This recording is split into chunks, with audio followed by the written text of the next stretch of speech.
যে কথাটি অনেকের ক্ষেত্রে সাংঘর্ষিক মনে হতে পারে, সেটি হলো যারা তোমার থেকে একটু ভালো প্রিপারেশন নিয়েছে, যাদের পজিশন একটু এখন ভালো, তুমি তো জানোই যে কার অবস্থান তোমার থেকে এখন ভালো, তার সঙ্গে পড়াশোনা রিলেটেড কথা বলতে যেও না। তার থেকে তুমি কোনো আশার বাণী পাবে এমনটি ভেবো না। সো তার থেকে একটু দূরত্ব বজায় রাখো।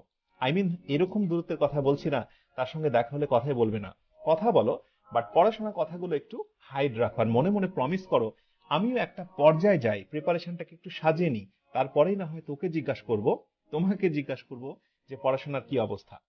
অ্যান্ড সবশেষ কথা হলো, নিজের উপরে বিশ্বাস রাখো। তুমি ভালো করবে, এই বিশ্বাসটা রাখো। আত্মবিশ্বাস মানুষকে অনেক দূর নিয়ে যেতে পারে। আর প্রতিনিয়ত আল্লাহকে স্মরণ করো। মনে রেখো, আল্লাহ কারোই কর্মের প্রতিফল নষ্ট করে না। তুমি যেমন কর্ম করেছো, আল্লাহ অবশ্যই তোমাকে তেমনই প্রতিফল দেবেন। শুকরিয়া আদায় করো প্রতিনিয়ত।